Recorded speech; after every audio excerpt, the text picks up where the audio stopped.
Hi everyone, welcome back to my channel. If this is your first time here, my name is Samantha and this is On the Hill, where I teach and inspire women to embrace biblical womanhood, to embrace homemaking, and to embrace their femininity. And I'm really excited about today's video because this is a question that I get all the time, especially if you follow me on social media. I've been sharing a lot more about our journey with homeschooling and a little bit about our choice and why we've decided to go this route as it pertains to our children's education. And so today I'm actually going to sit down and share a little bit more with you guys on why we've chosen to homeschool and what the journey has been like thus far. So if you're interested, stay tuned. Okay, so the question is, why have we chosen to homeschool? This is not something that I always had the desire to do, if I can be completely honest. I've shared before, or I'm not sure if I have shared before, but it was probably around the time when I was pregnant with our son and we had just given birth, our firstborn, that I had this desire out of nowhere to be home with him. This is not something I grew up seeing. My mom, she worked, right? She did what she had to do.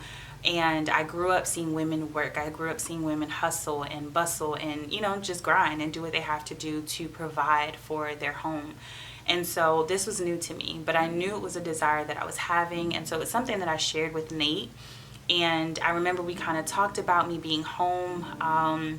At that time, I didn't know what a homemaker was. I definitely didn't want to be labeled as a housewife, but I just knew that I wanted to be home.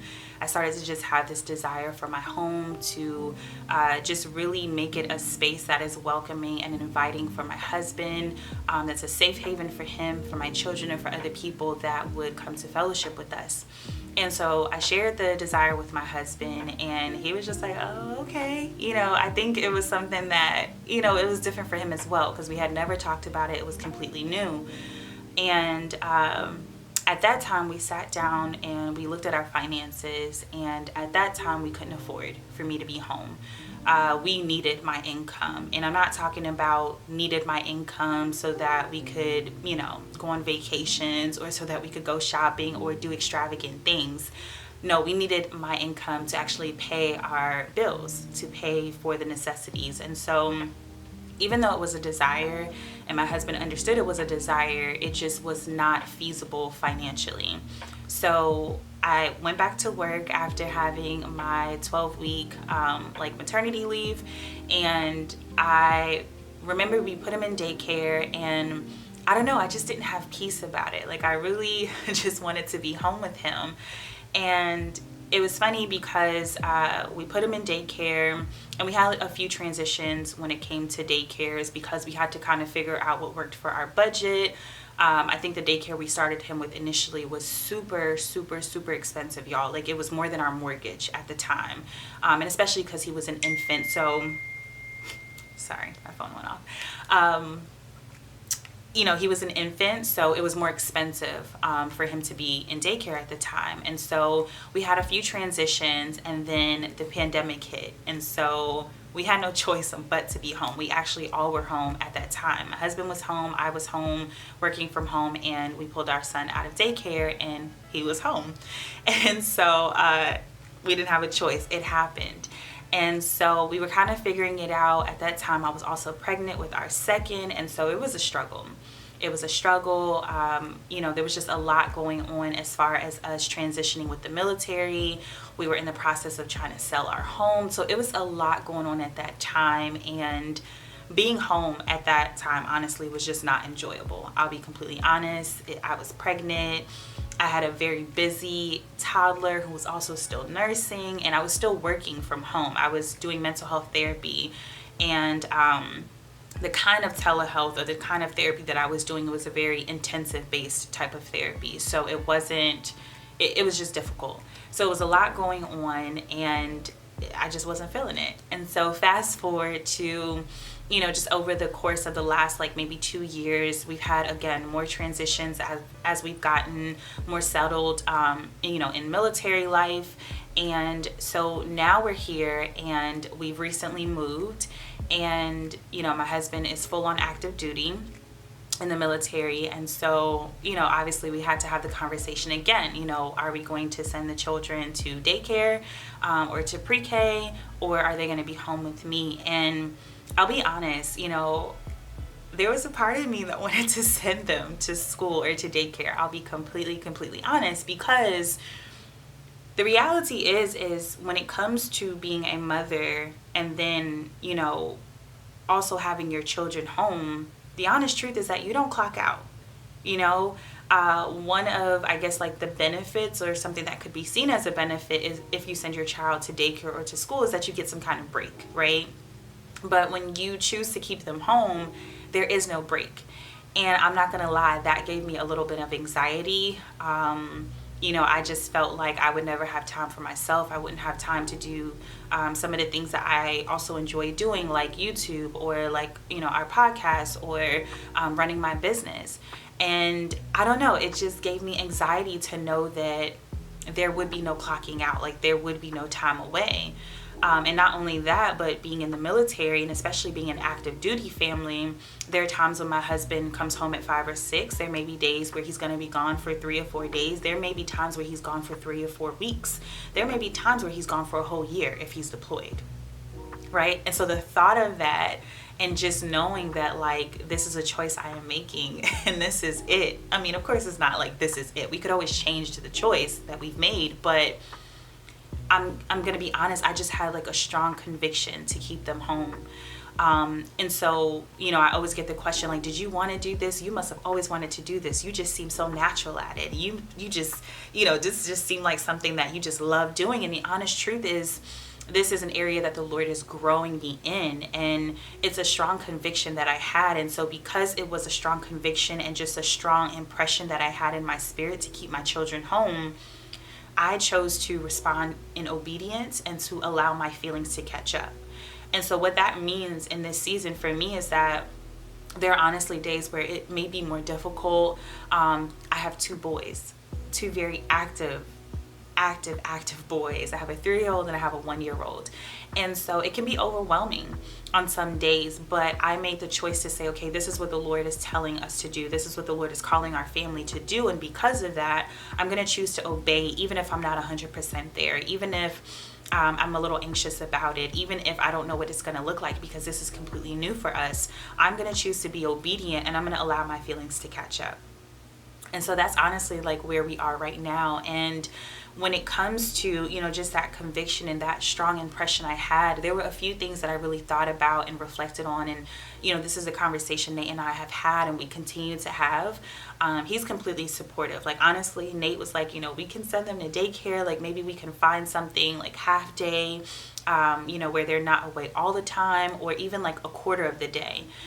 And I just did not have peace about it. Like, I truly believed and just felt like they were supposed to be home. They were supposed to be with me. And the few things that like came to my mind, and the things that the Lord kind of had me reflect on, is, one, when it comes to my children, this is something that the Lord looked at me, and he looked at my husband and say, I am ready to give you a blessing. I am ready to give you a seed. I am entrusting this to you. I'm entrusting these children to you. I trust you with them. And the good thing about the Father is that he never calls us to do something that he doesn't give us the grace to do, right? And so if he's entrusted these 2 little souls into my hand, these 2 blessings into my hand, then that means that there is a grace to mother them. There is a grace to parent them. There is a grace to do whatever it is that he has called me to do. And so if he's graced me to do it, and I'm just being honest, and this, I guess I should start with a disclaimer. I should have started with a disclaimer. In no way am I saying you're less of a mother or less of a believer if you choose to send your children to daycare or to send your children to school. Like, that's not the point of this video. I'm honestly just sharing like my experience and our reasons for why we have made this decision. But I guess kind of getting back to the point, if he has graced me, Samantha and Nathaniel, to parent these children, then that's our responsibility. That's my responsibility to parent them, to teach them, and to disciple them. And I just personally felt like it wasn't my place to say, oh God, you gave this to me, but I don't really want to do it, or I don't want to do it full time. So I'm going to pass that responsibility on to something or someone else. Right? And this isn't to say that like we shouldn't have help as women or as parents. You know, I strongly believe in help. I strongly believe in taking care of yourself and self-care. So this isn't in any way saying like you need to have the children all the time. You can never have a moment. You can never have a break. Like Nate and I have a clear understanding, and I think even more than I am, like he's very adamant about me having time away and having self-care, and you know, he's very aware of me and can see when I'm getting overwhelmed, and so he'll take the boys from me and he'll get on them like, give your mama a break, get off your mama, no, like give her a break, go play, you know, and he'll say like go take a shower or go take a bath or go get your nails done or whatever it is. And so I'm thankful that I have a husband who is so attentive in that way. And so in no way am I saying don't take care of yourself and don't ask for help. But for me, it was, this is my responsibility. And it's not my place. If this is something that God has given me, it's not my place to hand off this responsibility to someone or something else. Because the reality is as a mother, it is my job to teach. It is my job to rear. It is my job to disciple my children unto the Lord. And I have the grace for them. Right? Not Miss Craig, the teacher, not this person, not that person, but it's my responsibility until they are adults and until they choose to make decisions for themselves. And so that's kind of, I guess, like the first place, you know, that I was in and I was kind of reflecting on. And when I really thought about it even deeper, you know, I think I was actually going to get my nails done, and it was a day where it was overwhelming. I'm not going to lie. I had a long day with the boys. Nate had gotten home and he could see it all over me, and he was like, you know what, go get your nails and toes done. I got it from here. And I remember like driving to go get my nails done, and I was just thinking, I was like, okay, God, like maybe I won't send them full time. We'll do like a little part-time program, or even quarter, you know what I'm saying? If I could just get like 2 or 3 hours in the morning by myself, like I could do it. I think I could do it, you know? And I don't know, like as I was driving to go get my nails and toes done, and I just kind of reflected on that, one of the things that the Lord kind of ministered to me, because in my mind I was just like, okay, God, it won't be full-time, it'll just be part-time, right? And then I started kind of thinking in the future. I'm like, what if Nate is deployed and he's gone for 9 months to a year? You know, am I just supposed to continue to do this full time and not send them to daycare? Or, you know what I'm trying to say? Like, again, I'm not talking about just asking for help. I'm talking about consistently sending them off to daycare or to school. And the Lord ministered to me. He said, what I've told you to do does not change because of your circumstances or because it's difficult.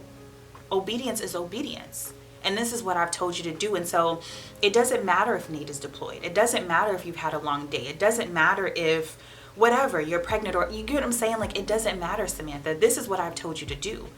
And it doesn't change because of your circumstances, and it doesn't change because it's more difficult. If anything, that means that you need to lean into me even more. You need to lean more into my grace. You need to lean more into my strength. You need to lean more into my wisdom. You need to allow me to equip you even more with patience. But when things are difficult or when circumstances change, it doesn't change your response. Your response still has to be obedience. It just means that you need to dive even deeper into me in order to give you the grace to be obedient in what I called you to do. And so when I really thought about that thing, I was like, man, like it hit me.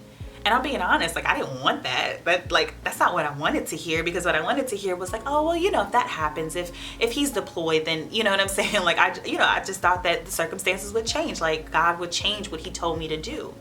And the reality is that he did not.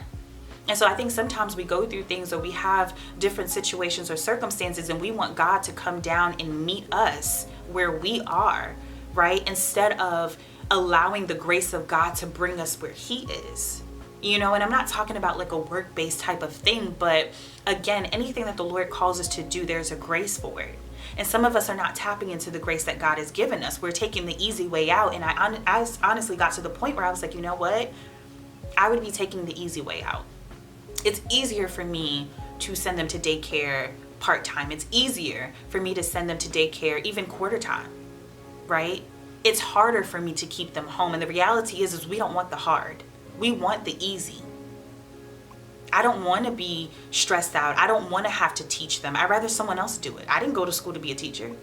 These are the things I used to tell myself, like that. God bless teachers, because that's just not my calling. God got a special anointing on those daycare providers and those teachers, because I just couldn't do it. These are all things I would always say, you know, before I ever thought about homeschooling or keeping my children home. But the reality is that it's easier for me to send them to someone else to do the job that God called me to do. Right? And so those are the things that I like reflected on, and that convicted me, and that really anchored me in the decision that we've made to keep them home. Is it easy? No. But who said it was supposed to be easy? Right? And I'm not saying that it's horrible either, you know, so let me also say that too. Like, I think when we think of homeschooling, at least I know when I thought about homeschooling, it was just something that I just thought was impossible. I thought it was impossible. Maybe with one child, but 2 and 3 and 4, like, my hat goes off to women. Like, that's what I used to always say, right? And so it's not easy, but neither is serving God. Neither is this walk with God. Like, you know what I'm saying? Like, the reality is that it's not necessarily going to be easy. And if that's what we signed up for when we came to Christ, if we signed up for things to be easy, then this is the wrong place. This is the wrong faith. If we signed up, you know, if we got married thinking things were going to be easy, then this may not be it for you. You know what I'm saying? Like, we can't go through life just expecting for things to be easy. And when things are not easy, instead of enduring, and instead of leaning on the grace of God and allowing Him to help us and equip us and prune us through these processes, we run away. Right? We can't run every time things get difficult. We can't find the easy way out. And so for me, I realized when it came to the decision of homeschooling, anything other than keeping my children home would be me trying to find the easy way out. There was no ifs, ands, or buts about it. Like, that was the reality. I didn't want to confess that out my mouth. I didn't want to believe that, but that was at the core of my heart. It just would be easier. And so that's why we've made the choice that we've made to keep them home, is because I realize that these are my babies, and I have everything that they need as their mother. There's nothing that they need that I don't have. And if I'm lacking in any way, if I'm lacking, you know, practically, if I'm lacking in a subject, or if I'm lacking in some type of knowledge and understanding, then I go out and I seek it and I find it. Right? And so that was why. And I remember sharing that with Nate, and I mean, he thought it was a beautiful revelation, you know, and he was in support of it. He was in complete support of it. And so, you know, our children are home right now. We're doing some early homeschooling, and it's been beautiful. It's been beautiful. It's beautiful to see them like develop and cultivate right before my very eyes. Right? Like, I get to see all the little moments. I don't have to miss anything. And a lot of it is about perspective, right? I can choose to see this as an inconvenience. I can choose to see this as burdening and taxing and overwhelming, or I can choose to see this as an opportunity to have firsthand experience, and just to have the firsthand, you know, moment in raising my children in all aspects. Right? And so it's about perspective, y'all. It really is about perspective. I can choose to be frustrated in this moment where they're jumping up and down and they're on 100, or I can sit back and just use this as an opportunity to observe them. Use this as an opportunity to see what their strengths are, what their weaknesses are. I can use this as an opportunity to allow motherhood and homeschooling and even marriage to refine me. It's all about using it as an opportunity and as an experience. It's all about perspective. It's all about perspective.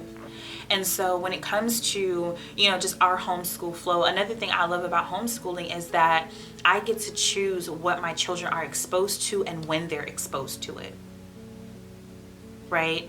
The thing about having them home and the thing about being with them is, a lot of times, you know, there's some times when children are away from us, and they come home, they can come home with a certain behavior, or they begin to do something, and you're trying to wonder where it came from, like what's going on, right? And you're correcting the behavior.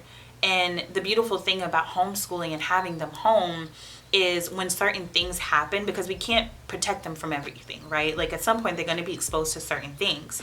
But the beautiful thing about homeschooling is, one, I get to choose what they're exposed to and when they're exposed to it, right? Because if they're at school and little Cindy curses, now they're exposed to language that I have not exposed them to at home, right? Or little Cindy, just saying Cindy, we don't have any friends named Cindy, but little Cindy, decides that she wants to expose them to something that I have not yet exposed them to. And now I'm dealing with the behavior and the aftermath of what they've been exposed to. And so now I'm trying to correct a behavior, and rather than having the control of what they get to experience and when and how, right? And not only that, but homeschooling allows me to see what seeds are being sown into their life. Because again, sometimes we're dealing with the aftermath, we're dealing with the behavior. When I'm around them, because I'm around them all the time, I get to see what seeds are being sown in their life, when and how it's being being sown. And so when a certain behavior happens, I don't only have to deal with the behavior, but now I can take the seed. I can go back to the seed. I know what child they were around. I know what the child said. I know the child's parent. And so now I can also deal with the seed that is leading to the behavior. And so it just gives me eyes. It gives me eyes. I always say this, but as a wife, as a woman, I'm a watchman of my home. I, stand at the threshold of my home. I'm in control of what comes in and out, whether that be food, whether that be TV show. And even with my children, when it comes to educating them, I am a watchman. I get to watch over them.